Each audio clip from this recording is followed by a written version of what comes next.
Uh-oh, here we go. Hey, what's going on Facebook? How you living? How you feeling? It's your guy DeMarcus Tunstall here for the beta project. Oh wait, no, sorry. This is the bedtime stories. Tripping. That should have been earlier. That's my fault. Well, hey, welcome. Hey, welcome, guys. We come here at night to give you some good notes and vibes to take to bed with you. Things to think about as you're going into your slumber. And that's one of the big things about that transformation of life is that give your body something to think about that's positive when you're going to bed, and you'll wake up on that same accord. Because think about it, when you go to bed with something negative, as soon as you disconnect from the world and you sleep and you come back, you immediately go back to that negative thing. So we're going to try to send you to bed with some positive things and not worry about the negative and let all the positive things happen. Challenge accepted. You're welcome. All right.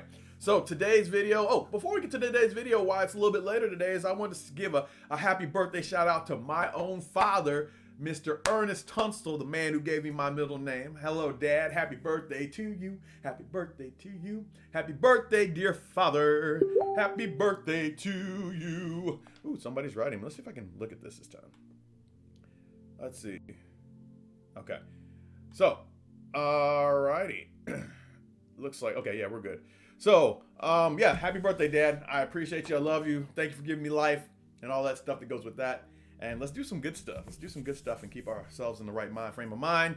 Don't let that thing that's out there right now, let that go right now. Let's work on the good stuff. So, I thought since, a lot of this virus is going to be about fear, we might as well, let's start programming the mind. So we're going to try to program the mind before we program the progress. So I wanted to program this. Now, why did I do it this way? Because I realized that we've got to get ourselves thinking about getting over it mentally first before we make a move. If everybody's in scared mode, then nobody wins. That's why they say faith over fear. Have faith that you will get past it over the fear that you won't. I have faith. I have faith. Okay. And so, God gave me a lot of great things. He gave you a lot of great things. So now we're going to read our book. Here we go. It's called As a Man Thinketh. Now, the good thing for you is that there are no pages for me to show you. So you don't have to look at me go, ooh, turn.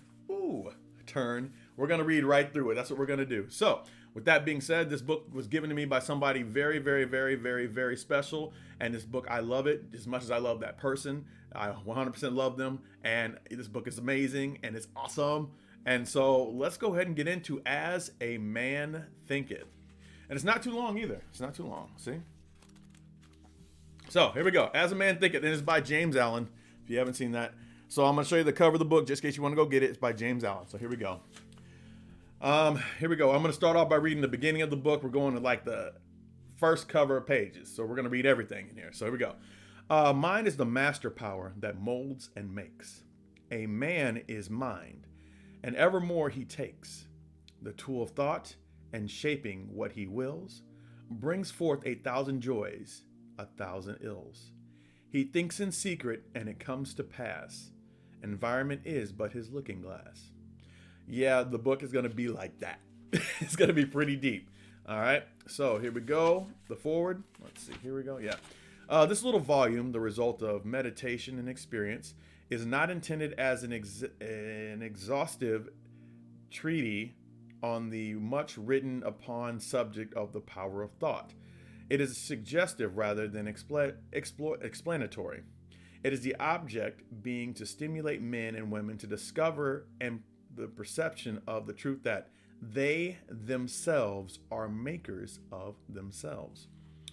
By virtue of thoughts which they choose and encourage, that mind is a master weaver, both of the inner garment of character and the outer garment of circumstance, and that as they who have sorry, this is some interesting stuff. As they may have hitherto woven in ignorance and pain, they now weave in enlightenment and happiness. There you go. That's what that means. All right, here we go. Thought and character. Everything's going on. I apologize, y'all. Let me turn this down.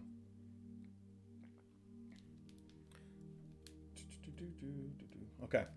As an aphorism, a man thinketh in his heart, so is he. Not only embraces the whole of a man's being, but it is so comprehensive as to reach out to every condition and circumstance of his life.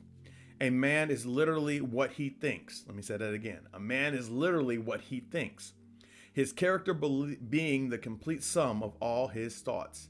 His character being the sum of all his thoughts.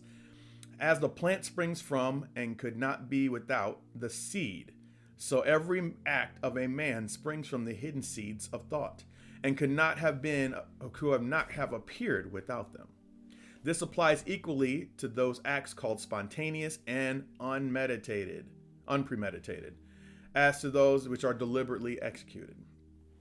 Act is the blossom of thought, and joy and suffering are its fruits. Thus does a man garner in sweet and bitter fruitage of his own husbandry. Thought in the mind hath made us what we are. By thought was wrought and built.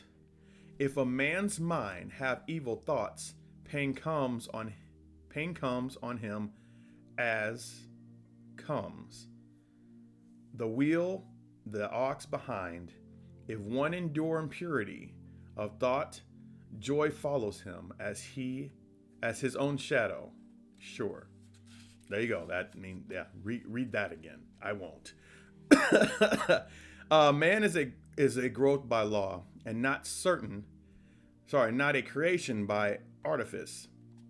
And cause and effect is an absolute and undeviating in the realm of thoughts as in the world of visible and material things.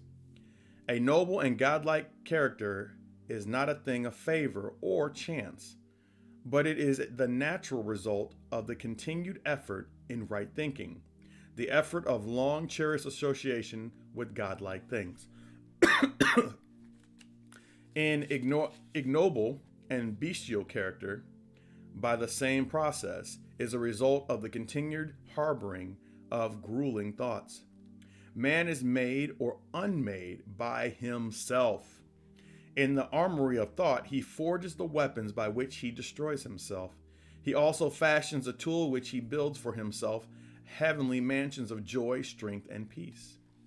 By the right choice and true application of thought, man ascends to the divine perfection. By the abuse and the wrong application of thought, he descends below the level of the beast. Between these two extremes are all the grades of character, and man is their maker and master.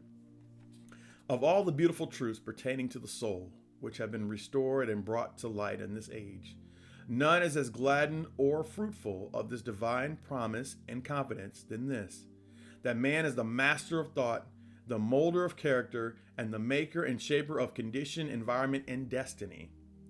As a being of power, intelligence, and love, and the Lord of his own thoughts, man holds the key to every situation and contains within him that transforming and regenerative agency by which he makes himself what he wills. Man is always the master, even in his weaker and most abandoned state. But in his weakness and degradation, he is the foolish master who misgoverns his household. When he begins to reflect upon his condition and to search diligently for the law upon which his being is established, he becomes the wise master, directing his energies with intelligence and fashioning his thoughts to fruitful issues.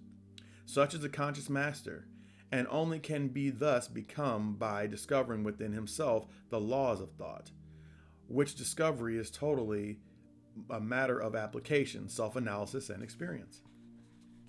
Only by much searching and mining are gold and diamonds attained, and man can find every truth connected to his being if he is willing to dig deep into the mind of his if he will dig deep into the mind of his soul, and that he is the maker of his character, the molder of his life, and the builder of his destiny. He may unwillingly prove if he will watch, control, and alter his thoughts, tracing their effects upon him, upon others, and upon his life and circumstances, linking cause and effect by patient practice and investigation, and utilizing his very existence, even to the most trivial everyday occurrence, as a mean of obtaining that knowledge of himself which is understanding, wisdom, and power. In this direction, as in no other, is the law absolute that he that seeketh findeth, and to him that knocketh it shall be opened. For only by patience, practice, and ceaseless importunity can a man enter the door of the temple of knowledge. This is going to be a harder read. It's okay. I remember this being a harder read at the time when I read it. But I want to read a couple things back to you that are huge. Is that man is made or unmade by himself. Ladies and gentlemen, you're going to create everything that you got to stew in, every situation that you got to deal with, every feeling, every thought, every opportunity, and every circumstance that happens. It's all created by you. And also remember that as a man thinketh in his heart, so is he. So you are creating the situations that you're in, and then also you're thinking through the situations that you're in through the mind that you created. That's why they're telling you in here that you're going to create the thought, and it's going to create your mind, and the actions that you created are going to be the ones that drive you to the next level or put you below the earth. It can be heavenly or it can be hell. It's up to you. And so he that seeketh findeth, and yeah, I'll just say that, he who seeketh findeth, and I just wanted to read that part because what you're searching for, you will find. And so, ladies and gentlemen, right now you are at a time frame where you have a lot of time to think and search. What I want you to do is go look for something more than what you have. Stop assuming that it's going to be the same when you get out. I actually saw a quote today on Facebook is that right now, this is a summation of it. Right now, we're actually, we have time off to go back to, we're looking to go back to the life that we had before. But right now, maybe is a great time to think about what pieces of that life that we had before are worth going back to. And that's what I want you to think about. So as we read this book, one, you're going to have to bear with me. This is a little bit of a problem for me, but I will make it through, and I'm becoming a better reader every day, right? Right. Okay. So, and the other thing is, ladies and gentlemen, just remember, every thought that you think, every action that you make is creating your bed that you sleep in. Think of it like this. The best way I can describe it. If you're a grown man and you pee in the bed and you sleep in it, you peed in sleep. You slept in piss. There we go. That's the one I meant. So, every action that, you urinated in the bed is going to create the life, or create what you have to lie in. So you're lying in your own urine. So keep in mind that every action that you create, it may not be as drastic to you as peeing in the bed, but every action creates something else that creates something else. And next thing you know, you've created something that has taken you completely away from where you want to go. And that is something you have to deal with. That is what you've created. So you can create anything you want. Once again, it's all in your mind. God has given us a very powerful tool right here. The mind of thought. Beasts of the land don't have the same thought that we do. And that since God has given us this option to think through our logic and think through the problems, maybe we should make some better decisions utilizing the one thing that God gave us over the animals, and that's his brain. You can do it. As a man thinketh, so is he. So what are you thinking right now about yourself? That's all I need to ask you. Ladies and gentlemen, thank you very much for coming today. I appreciate you being here, and you have a blessed one. I believe and I love in each and every single one of you, and stay healthy, stay well, and I will talk to you soon, ladies and gentlemen. Goodbye.